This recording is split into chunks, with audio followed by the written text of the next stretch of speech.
Number 10. Jim Gordon. Jim Gordon ended up being recruited as a new Batman after the fallout of Endgame in the comics. Jim wasn't really in a great place to be commissioner, as he had just recovered from the effects of Joker venom, which had left him unhinged and violent, initially trying to kill his friend Batman. But at the same time, he was also still someone that the government and the police saw as being extremely useful. He had years of service under his belt, he knew Gotham like the back of his hand, and with Batman and Joker both believed to be dead, Gotham and its people were looking for a new man to take up the Batman mantle. Enter Jim Gordon. The government gave him training, muscle implants, and a new tech-based armor mech suit that also happened to have at least semi-sentience. Jim named the suit Rookie and would both wear and work alongside it, in tandem with the police and government as a new, weirdly svelte Batman. That suit was tight. Of course, you could argue that Jim wasn't great as Batman, considering when Bruce returned, he kinda had some messes to clean up. But as a Batman who worked with the law and had a more intimate understanding of the justice system, it could also be argued that Gordon, in his own way, was better.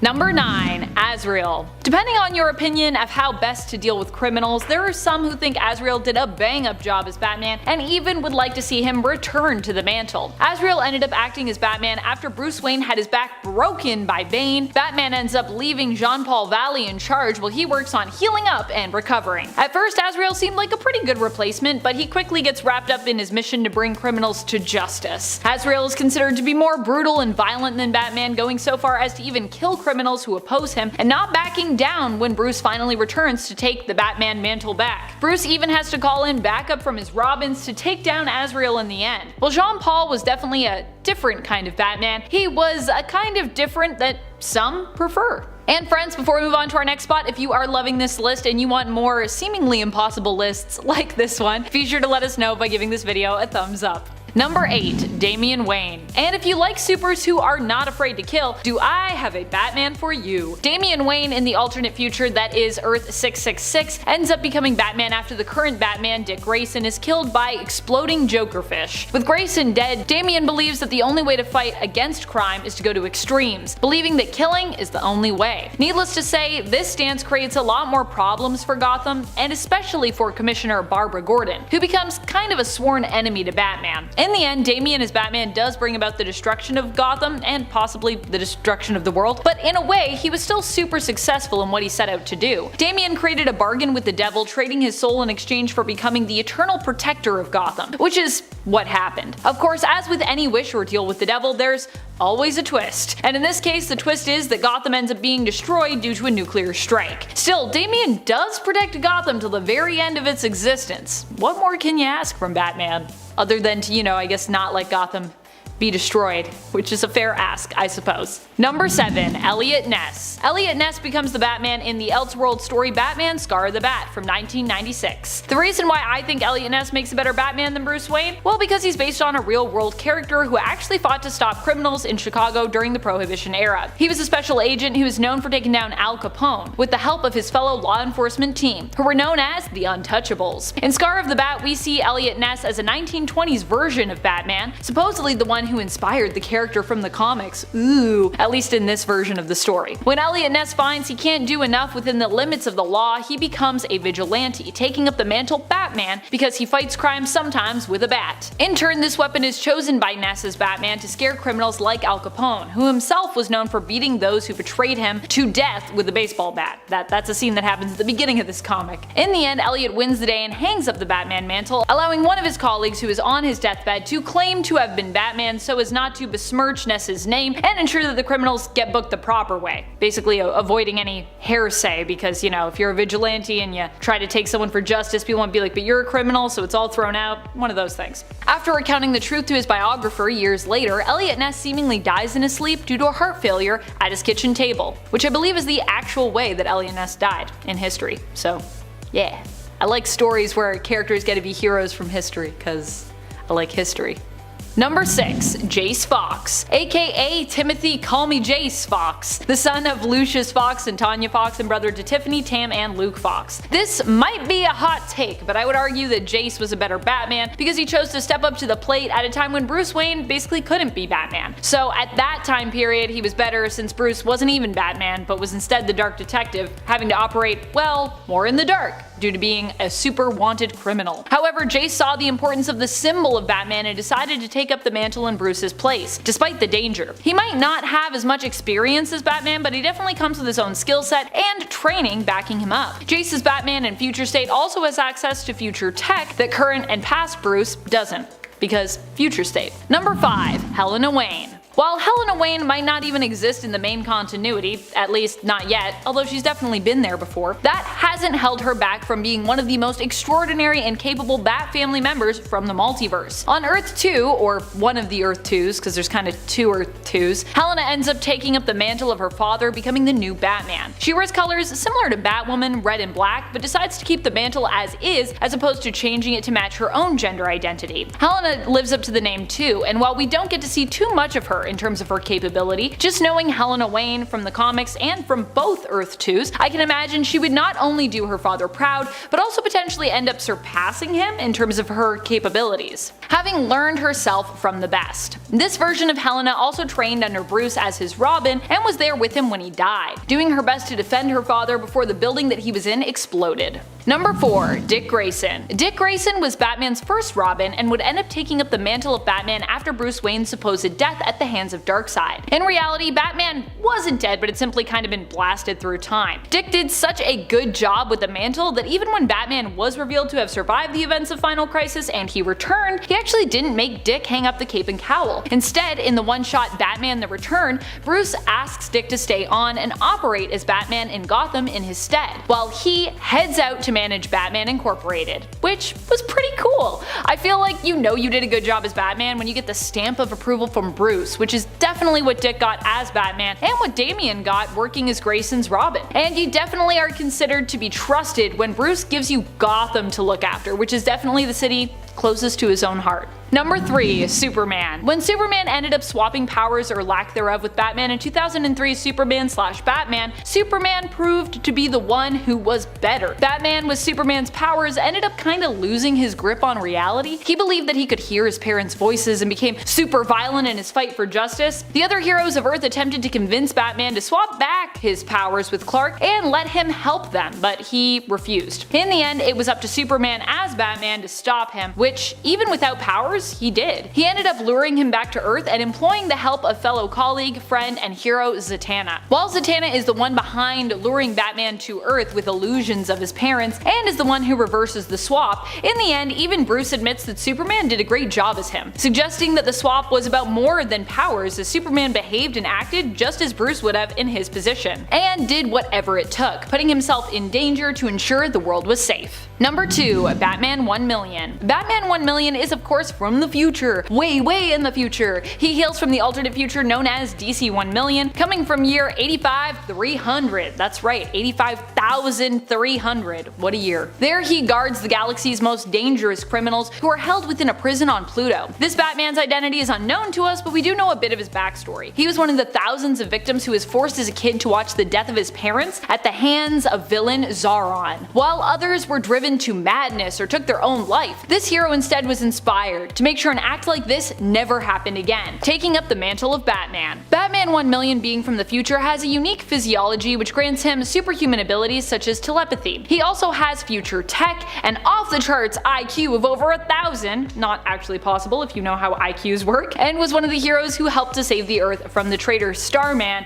and the plague that he had unleashed. Number 1. Terry McGinnis. What would this list be without Terry McGinnis? As Batman's direct protege in the future, Terry definitely deserves our number 1 spot, I think. He also was designed to be the next Batman, and so not only has the training and experience needed, learning from an older and wiser Bruce Wayne himself, but also genetically was made to become the best Batman possible. In fact, you could even argue, because he grew up with his parents still alive, that he might be a more whole Batman. Terry was the product of Project Batman Beyond, headed by Amanda Waller, who actually snuck Bruce Wayne's DNA into his conception with nanotech that would basically rewrite Terry's dad's genetic code to match Bruce's, making Terry, in a weird way, kinda Bruce's son / half clone. Waller hired Phantasm, aka Andrea Beaumont, to then kill Terry's parents after they left the movie theater with their son, trying to also orchestrate the same origin story for Terry to help motivate him to become a hero. However, in the end, Andrea refused to go through with it, and so Terry got to live his life with his parents, alive. Although it should be noted, his parents parents did end up getting divorced, giving Terry a different kind of struggle in life. Also, although his father wouldn't end up being assassinated by Beaumont at that time, he would later on die tragically, so still has tragedy in his past. He's a hero. All heroes, I feel like, have tragedy in their past at some point. Number 10. Dark Claw. One of the coolest looking hero matchups to come out of the Amalgam universe in my opinion. The hero known as Dark Claw is a combination of Batman and Wolverine named Logan Wayne. Like our familiar Batman, Wayne witnessed his parents' murder at a young age and then was sent off to live with his uncle in Alberta. However, that did not last very long because his uncle was murdered as well and Wayne was sent to live in a home run by nuns. Once old enough, he enlisted in the Royal Canadian Air Force alongside a man named Creed H. Quinn, and the two of them were submitted to the Weapon X program, aka the Canadian Super Soldier program. It was there that the Wolverine half of this character came to be, as it was here he learned of his metamutant powers and had his bones fused with adamantium. Quinn, however, was not so lucky because through the course of the experiments he grew more and more insane and would eventually become the Hyena, a combination of Sabretooth and the Joker and Dark Claw's greatest enemy. Equipped with the powers of Wolverine and the vast knowledge of Batman, Dark Claw is a truly awesome character, so check him out for yourself in his first appearance in 1996's Marvel vs. DC number 3. Number 9. Thomas Wayne. Turns out crime fighting is a genetic thing when it comes to the Wayne family. In the Flashpoint timeline, Bruce is actually the one who's murdered by the robber Joe Chill instead of his parents Thomas and Martha. Now as a result, for reasons similar to his son, Thomas Wayne took up a personal vendetta against crime that led him to taking up the mantle of Batman. But unlike his son, he is much more ruthless in his actions, as he is happy to kill any criminal that gets in his way. Equipped with the same genius intellect and hand-to-hand combat skills you would expect from any Batman, this version of the Caped Crusader has also been seen with multiple firearms, and also an Amazonian sword. Thomas secretly funds his war on crime through his business, Wayne Casinos, and thanks to this he's able to fight some of the most notorious villains Gotham's ever seen. One being his own wife, Martha Wayne, the Joker of this timeline. So if you're not familiar with the Flashpoint timeline, I highly recommend you take a look at some of the storylines it follows. So check out this grittier version of Batman for yourself in his first appearance in Flashpoint Volume 2, Number 1, so you can fully understand why he considers himself to be a man with too much blood on his hands to be considered good.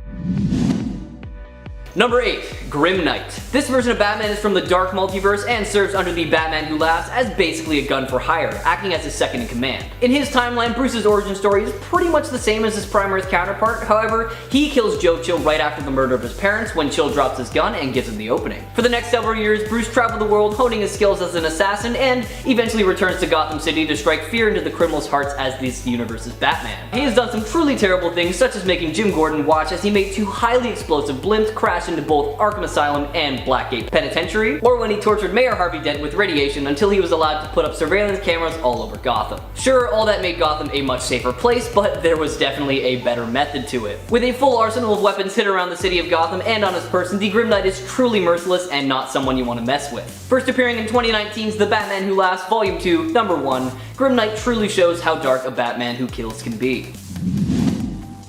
Number 7. Damian Wayne. Now let's jump to a possible future here for a second and take a look at a version of Damian Wayne who took up the mantle of Batman in Bethlehem. In this possible future, Bruce Wayne retired as Batman and Dick Grayson took up the mantle. However, he was killed by some explosive Jokerfish and Damian stepped up to the plate as Batman. Unlike his father and Dick Grayson, Damian's Batman in this future is more willing to injure and kill opponents if he judges it necessary to do so, and this is pretty easy for him to do because he has always been pretty violent and definitely has the know-how to take down anyone and anything.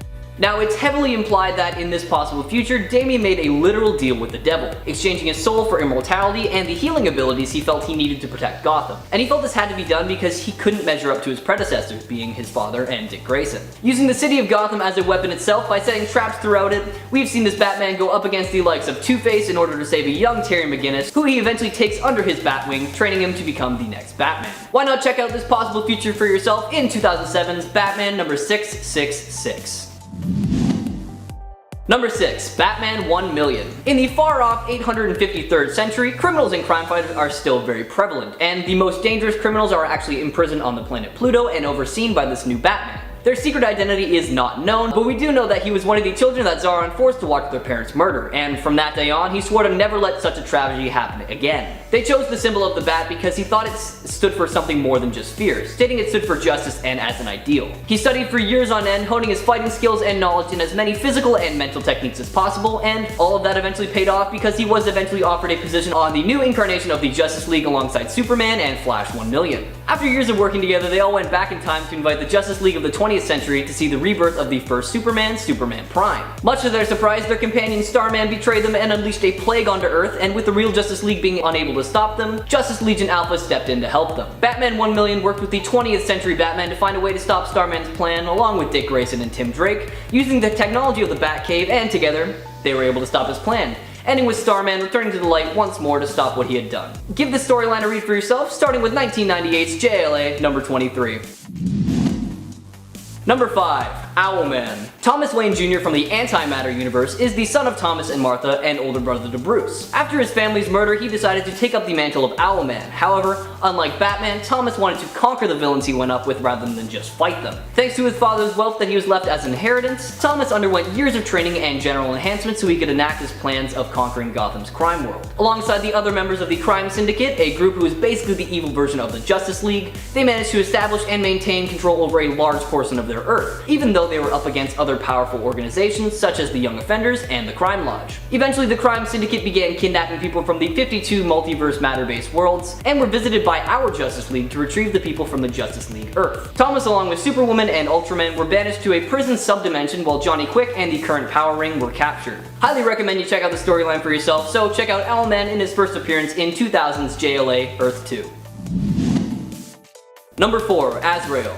John Paul Valley, the genetically augmented assassin slash vigilante for the group known as the Order of St. Dumas. Now, I said genetically augmented because Valley was a test tube baby and his genetic structure was altered by scientists with an animal DNA which allows him to do the insane feats a normal human could only dream of. Originally an ally and even apprentice of Batman, AZRAEL was the one to adopt the Batman moniker following the Dark Knight's crippling defeat at the hands of Bane. However, he went insane for a short while during his run as the Caped Crusader and decided to augment the Batsuit so it was capable of causing some serious damage. It was very apparent early on that AZRAEL's Batman was of a very different breed because he was much more ruthless, okay with killing, and pretty much just wanted to punish the criminals rather than save any lives. Although he was doing a great job of cleaning Gotham City of its criminals, Bruce felt his methods were much too violent and irresponsible and personally removed him from the mantle after his full recovery, causing Valley to return to his identity as AZRAEL. Valley was presumably killed in a battle against his two greatest foes, Beast and Scratch, as he was shot through his armor by a multitude of Teflon bullets, and only his costume was recovered. 5 years later, another AZRAEL was created by the Order in ex-police officer Michael Lane. Check out John Paul Valley as both AZRAEL and Batman, starting with 1992's Batman Sword of AZRAEL number 1. Number 3. Murder Machine. With an identical upbringing as the Batman we all know and love, Earth-44's Bruce Wayne ended up with one more tragic death in his life, the murder of his butler, Alfred. Blaming himself for Alfred's death, Bruce enlisted the help of Cyborg to create the Alfred Protocol, a powerful AI and hologram with the intent of keeping Bruce safe at all times. Within one day, the Alfred Protocol had executed all of the criminals in Arkham Asylum as he deemed them a threat to Bruce. Eventually, Bruce started to doubt his ability to keep himself safe and relied very heavily on the AI Albert, having him remove his ability to feel fear and sadness and replace his body with a mechanical one that would never ever fail him. This was the birth of the Murder Machine and thus began the Earth's demise. Like the other members of the Dark Knights, Murder Machine represents one of Batman's many fears and aspects of his life. This one in particular represents his fear of not being as self-sufficient as he thinks, his father-son relationship with Alfred, and the regret of cutting off other people. Check them out in their first appearance in 2017's Dark Days, the casting number 1. Number 2. The Batman Who Laughs. Obviously, this twisted Batman had to make an appearance on this list today. However, he is not at number 1 because there are definitely some darker Batman out there. Hailing from the dark multiverse, we have Earth-22's Bruce Wayne, also known as the Batman Who Laughs. After an all-out assault from Joker against Gotham, Bruce completely loses it and snaps the Joker's neck, which causes a mysterious gas to leak from the Joker's mouth into Bruce's body. This led to the mad descent of Bruce's sanity and his transformation into the Joker-Batman hybrid known as the Batman Who Laughs. With the abilities of the Joker and Batman combined, alongside the Jokerized Robins known as Groblins or Dark Robins, the Batman Who Laughs assembled the darkest and most twisted versions of Batman across the dark multiverse and created the Dark Knights in order to wreak havoc on the world. In the events of Dark Knight Death Metal, he is seemingly killed by Wonder Woman's new Chainsaw of Truth, but I highly doubt this is the last we will ever see of him. So check him out for yourself in his first appearance in Dark Days, the casting number 1. And finally at number 1 we have Batman Earth 43.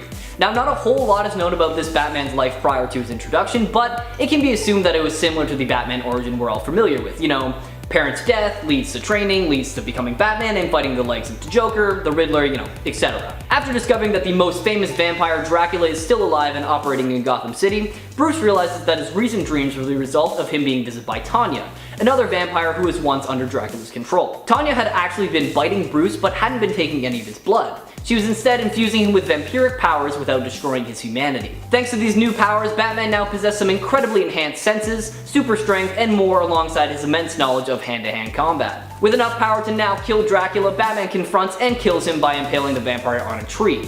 However, this win came at a serious cost because Dracula was able to completely drain Batman of all his blood, effectively completing his transformation into a vampire. Fast forward a little bit and we see our vampiric Batman put into a coma thanks to a stake to the heart after his bloodlust and rage causes him to drain the Joker of all his blood. Alfred eventually awoke his master later on because Gotham City was overrun with criminals. However, this was a pretty bad idea because all he did was hunt down his enemies, both new and old, so he could just drain them of all their blood and kill them. He is eventually killed after he walks into the sunlight, hoping he can finally pay for what he did and have some peace, but he is revived once more later on in the search for Ray Palmer, Red Rain. Number 10. Vampire Batman. We'll start on a Twilight note here, okay? Bruce Wayne of Earth 43 appeared in the 1992 Batman and Dracula Red Rain story written by Doug Munch with pencils by Kelly Jones. So after a group of victims met their fate in the same way with their, throats slashed and not looking great, Batman realized that he's got vampires to now deal with. Vampires led, of course, by the one and only Dracula. So Batman really goes the extra mile to get the job done here because he meets a rogue vampire named Tanya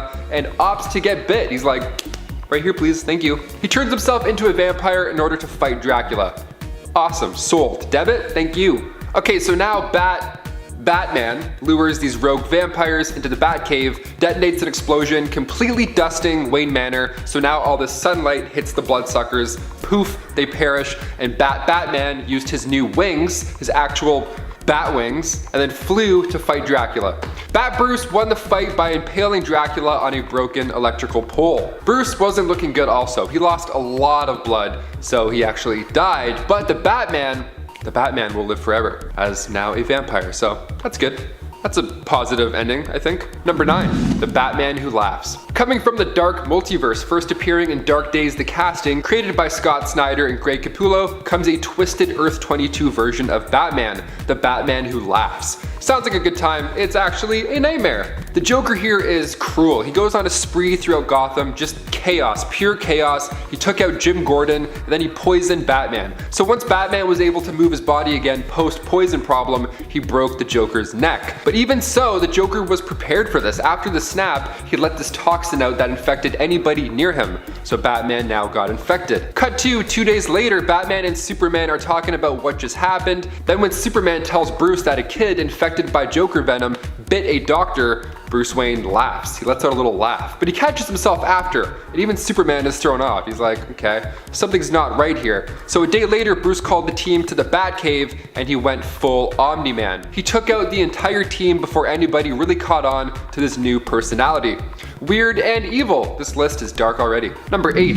TIMESTREAM Batman. Batman The Return of Bruce Wayne is a 6-parter written by Grant Morrison, released in 2010, and we pick up from Final Crisis issue 6 when Darkseid shot Bruce into the past. He travels throughout history, these fun crazy eras, until eventually he's back to present day Gotham City. Now the series is 6 issues, so we get 6 different types of Batman. This is like a 6-in-1 point. It's pretty juicy. So issue 1 gives us a caveman style Bruce Wayne. He meets an immortal caveman as well who becomes Vandal Savage. Issue 2, Bruce has to deal with witches. Okay. Issue 3, Batman is front and center in the high seas. Pirate Batman going head to head, of course, with Pirate Blackbeard. Enough said. Issue 4, we move to the Wild Wild West, where Bruce is a talented gunfighter, yet still he doesn't like guns and chooses not to kill. Vandal Savage returns here, but this time with the help of one Jonah Hex. Lovely. Issue 5, we find Bruce in what appears to be the 1930s, right after his parents actually died. So Bruce is taken to the hospital to recover from a gunshot from the previous Tale Out of Time, and that's when he meets a woman named Marsha. Marsha believed that Thomas Wayne actually killed his wife and then faked his own death. She was a friend of Martha's, so she was trying to get some peace of mind, trying to get to the bottom of this. So Bruce followed her to a graveyard without her knowing, and then that's when we find out she's actually a member of the Black Glove organization, and she intended on sacrificing Bruce to Barbados. She wanted immortality all along. Don't we all? Issue 6 ties everything together nicely, so if you haven't read it yet and this is piquing your interest, go check it out for yourself. Finish it off. It's a good time. And if you're enjoying this list as well so far, don't forget to share the love and hit that thumbs up. You guys rock. Thank you so much. Now back to some weird Batman alternates. Number 7, Darkclaw. Coming from the Amalgam universe where DC and Marvel combine powers, figuratively and literally, we get a Wolverine Batman double feature. First appearing in Legends of the Darkclaw issue 1 back in 1996, at just age 5, young Logan Wayne witnessed the death of his parents. So we have that Batman origin story sprinkled in to lay the foundation. Good stuff, promising stuff right there. And then Logan Wayne was then sent to live with his uncle in Canada. But after poachers ambushed his home, we have even more family members biting the bullet. So far, so sad. Afterwards, Logan Wayne enlisted in the Royal Canadian Air Force and soon after the Weapon X program. That's where the Wolverine origins really start to come in. Logan Wayne got the adamantium treatment, but it was deemed a failure in a way because Logan wasn't a mindless brute. He kept his sanity. So now we're starting to get a little bit more positive. This is good, right on. Afterwards, he was a free man. He studied criminology, forensics, martial arts, gymnastics, and all 127 major styles of combat. That mixed with the claws, good game, dude. Good game. Number 6, BATZARRO. Making his first full appearance in Superman Batman issue 20, the world's worst detective and just a straight up villain, BATZARRO is the opposite of Batman. Morals, speech, combat, body weight, everything is opposite. So when you have a superhero like Batman who doesn't kill, tries to save the day, and solves crimes, the opposite is bound to be pretty brutal. BATZARRO had not one, but 2 pistols that he loved shooting around, and a chain, of course, to whack people with. And he had an upside down bat symbol to remind folks who's who. You know, in case the grinning sharp teeth wasn't enough. He idolizes Bruce Wayne though, funny enough. It's pretty weird because the origins of BATZARRO go way back to the Joker. See, Joker created BATZARRO simply because he wanted to officially kill a Batman. But when plans went south, Joker tried to fire a bullet into the Batman and BATZARRO jumped in the way, sacrificing his life for Batman's. Is this tragic? Yes. Is it a weird one? Absolutely. Number 5, Red Death. Coming from the dark multiverse on Earth 52, Dark Days the Casting, issue 1, we meet a Bruce Wayne with the same origins that we're used to. Now he eventually became a hero, yada yada yada, and he fought alongside Robin, and then the next Robin, and then the next Robin. His life was taking a harder toll on him. He was watching all these sidekicks bite the bullet, so now he was desperate to find a new power, a new way to prevent his partners from maybe, I don't know, dying. So he looked at his world's Flash, and he saw his super speed and thought to himself, you know what?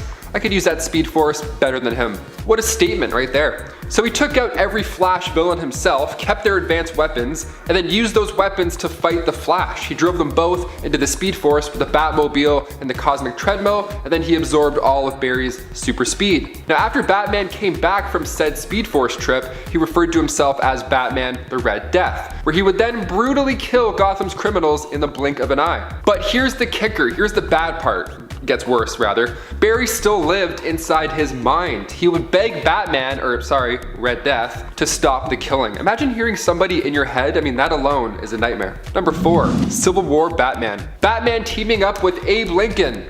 Yep, let's go. Batman the Blue, the Gray, and the Bat was released in 1993 from Elliot S. Magan and Alan Weiss. When you need to protect the government's massive stash o' gold, who else do you call but the Caped Crusader and his horse appropriately named Apocalypse? This is a fun story because this era is just too wild to be boring. But in this Elseworlds story, Abe Lincoln knows that Bruce Wayne is Batman. But it's Abe Lincoln, he can keep a secret or 2 or 3. Bruce had a bat fly in his window the night Abe's messenger arrived, so he took it as a sign and made an epic old-timey batsuit. He's accompanied by Robin, but in here he's named Redbird, and then we find out that old-timey Bruce is actually behind the whole operation this entire time. You lied to Abe Lincoln for gold? Shame. Shame. You're already rich in some universes. You don't need gold. Or maybe he's rich because he stole that gold.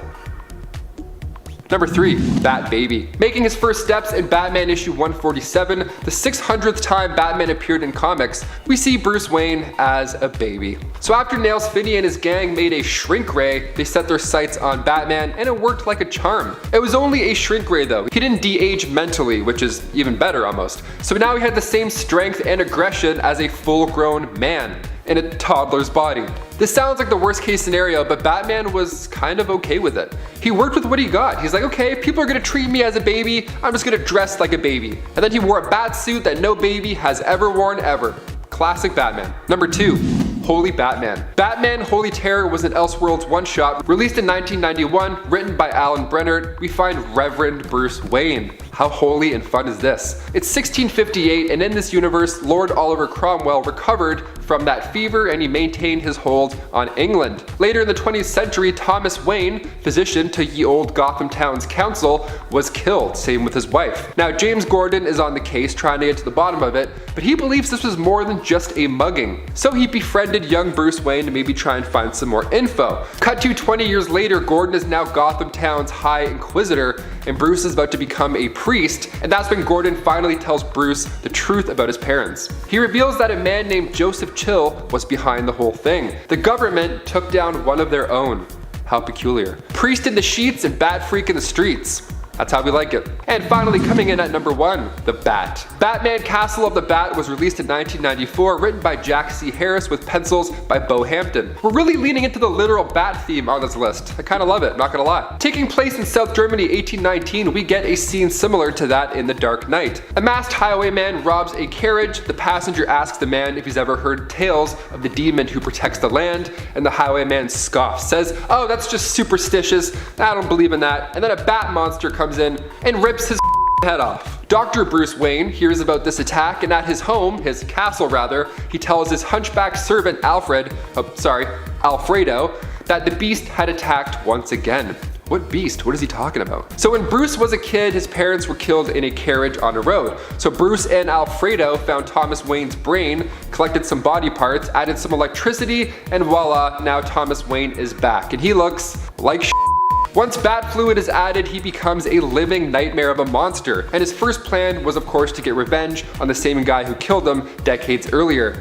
We saved the weirdest for last, that's for sure. Kicking off the list at number 10, we have Dawnbreaker. This version of Bruce Wayne first appeared in Dark Days The Casting, issue 1, residing in, of course, the Dark Multiverse on Earth 32. The story picks up with the usual Bruce Wayne origins. His parents are both taken out by Joe Chill that night, but here young Bruce Wayne comes into contact with a Green Lantern ring. So Bruce approaches Joe and he's pretty pissed at this point. He's going for blood right off the bat. He ended up turning Joe Chill into bones and dust. And then when Bruce met Gordon, they got off on the wrong foot initially as well. Gordon greets him and he's like, Green Lantern, wasn't sure you'd show up. And then Bruce straight up's like, hey man, don't threaten me. Really awkward vibes, just quick awkward vibes right off the bat, no friendship there. He was taking out Gotham's villains super quick. Each time he did it, he would scream and yell about how much his parents deserved to not be dead. He flew the Penguin into outer space. That's how you handle a guy right there. You take him and you go, right off planet. Okay, so with all of these brutal assassinations, the rest of the Green Lanterns knew they had to come and put a stop to this madness. Only it wasn't that easy. Bruce destroyed all of them. He executed the entire Guardians of the Universe. Beware his power, Dawnbreaker's might. And before we continue on with this list, if you want to go ahead and give us a thumbs up, that would be awesome. It helps our channel out and the studio quite a bit. You guys are super supportive. Thank you so much. Click, click, click, and then we'll continue. Okay, let's do it. Number 9, Speeding Bullets Batman. There's a name. This Elseworlds storyline showed us what would happen if Kal-El's ship did not crash land in Smallville, but rather it landed in Gotham. So when the inevitable did happen and his parents were attacked and killed that night, Bruce Wayne, real named Kal-El, used his alien powers and unwillingly killed the robbers. His powers just came out in the form of heat vision. Toast. They didn't make it at all. No chance. And after this point, Bruce Wayne wasn't the same. He was ruthless. He had the powers of a god and so much anger, guilt, and pain inside. He had no idea what to do with this. So he would just repeat over and over, the bullets, the bullets, the bullets. Like he was in bad shape mentally. He hid from the world in his mansion of solitude, and he couldn't even look at photos of anything related to death as it was super triggering. And then one night, a group of robbers tried to invade said house, but again, heat vision wins this round.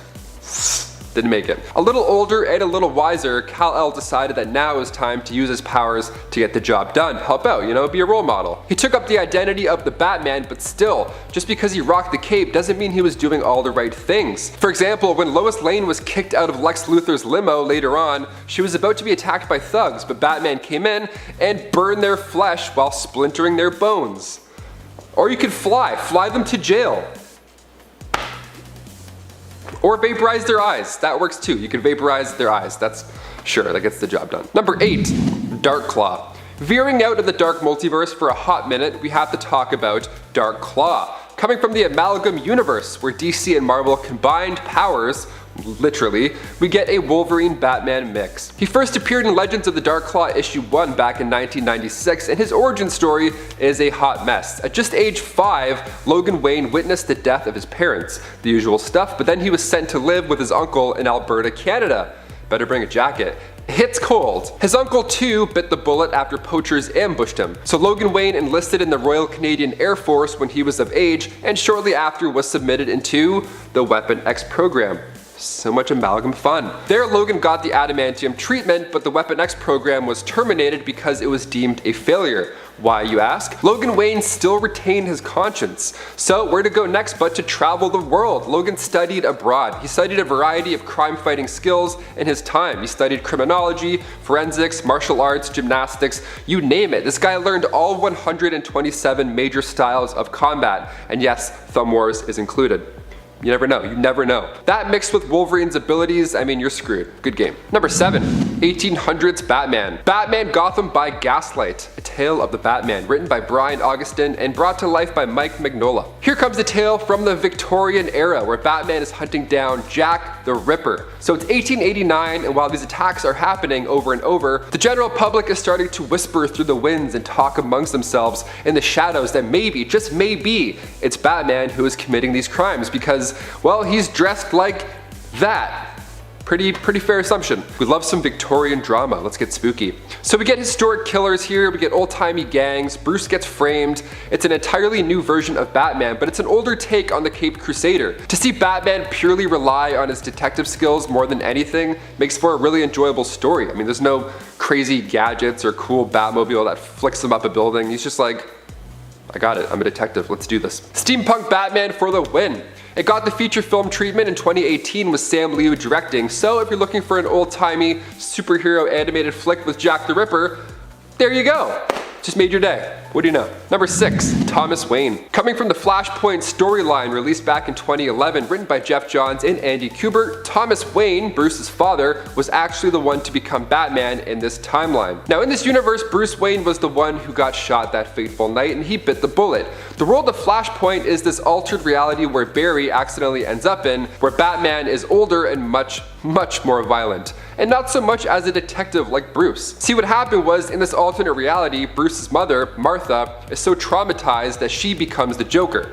That's why during the opening credits of Batman vs Superman, we were all pumped in the theater because Jeffrey Dean Morgan and Lauren Cohen, two amazing actors, were in such a small opening scene as Bruce's parents, with zero dialogue. Now with recent set photos of Michael Keaton in the new Flash movie, we're still in for a great time, but we were so close to the best Flash movie with Jeffrey Dean Morgan as a dark Thomas Wayne. Jeffrey Dean Morgan did say on Twitter that ever since Zack Snyder walked away, his whole bit in that world has walked away with him. But we still got Michael Keaton, so it's still fine. It's good, it's good. Number 5. Red Death. Coming from the Dark Multiverse, Earth 52, first appearing in Dark Days the Casting issue 1, Red Death Batman used to be a hero who fought alongside Robin in his world. The events that transpired in Batman's life were taking a harder toll on him. He was watching all these sidekicks just bite the bullet, so he was desperate to find this new power, a new way to get ahead of these horrible crimes. So he looked at his world's Flash. Batman honestly believed that he could use the Speed Force better than the Flash, so he took out all the Flash's villains, stole all their tech, and then he himself fought the Flash, and he was winning. He drove the two of them into the Speed Force because he had merged his Batmobile with the Cosmic Treadmill. That's always fun. And then that's when he absorbed all of Barry's powers. He did it. After Batman came back from the Speed Force, he referred to himself as Batman, the Red Death, where he would easily and brutally kill Gotham's rogues. All the while, Barry's consciousness is begging him to stop inside of him. It's kind of like a nightmare, this version. Definitely a nightmare. Number 4, AZRAEL. Right after the 1993 Nightfall story, when Batman got his back broken by Bane, just absolutely wrecked, he decided to pass the Batman mantle right on to not Dick Grayson. No, instead he chose Jean-Paul Valley, aka AZRAEL. His run on Batman wasn't the same as Bruce's. I mean, for starters, AZRAEL's methods were pretty violent and quite irresponsible. In all fairness, he was capable of defeating Bane with this new tricked out batsuit, but this guy thought that he was actually an all-round better Batman and a permanent successor rather than a replacement. got news for you, pal. So once Bruce did recover, he had to force AZRAEL to leave the position. Even the style changes were quite drastic. AZRAEL made more than a few changes to the suit. Now it's black and yellow, this metallic armor, and then he added some other gadgets like claws, dual mag weapons, and of course, a cape. Just to, because he's a hero, he needs a cape. Number 3, Terry McGinnis. The year is 2039, and by this point, Bruce Wayne has retired from the crime-fighting life. But meanwhile, Project Cadmus director Amanda Waller was out in search of a replacement, beginning with Project Batman Beyond. A major key element was using Batman's blood samples left over from his altercations, the OG Batman. That, mixed with some nanotech solutions, we now can make the DNA of Bruce Wayne. The future, how lovely. So Amanda found the Warren McGinnis household with Warren and Mary, and the couple was psychologically identical to Thomas and Martha Wayne. Perfect. So when they thought they were going in for a flu shot, they didn't know they were actually about to be the new parents of a new Batman. Amanda almost had both of them taken out to, encourage the lonely road of the Caped Crusader growing up, but thankfully she scrapped that idea. Because we don't need the same origin story, Amanda. Like, give the kid a minute to figure it out. Like, they don't have to.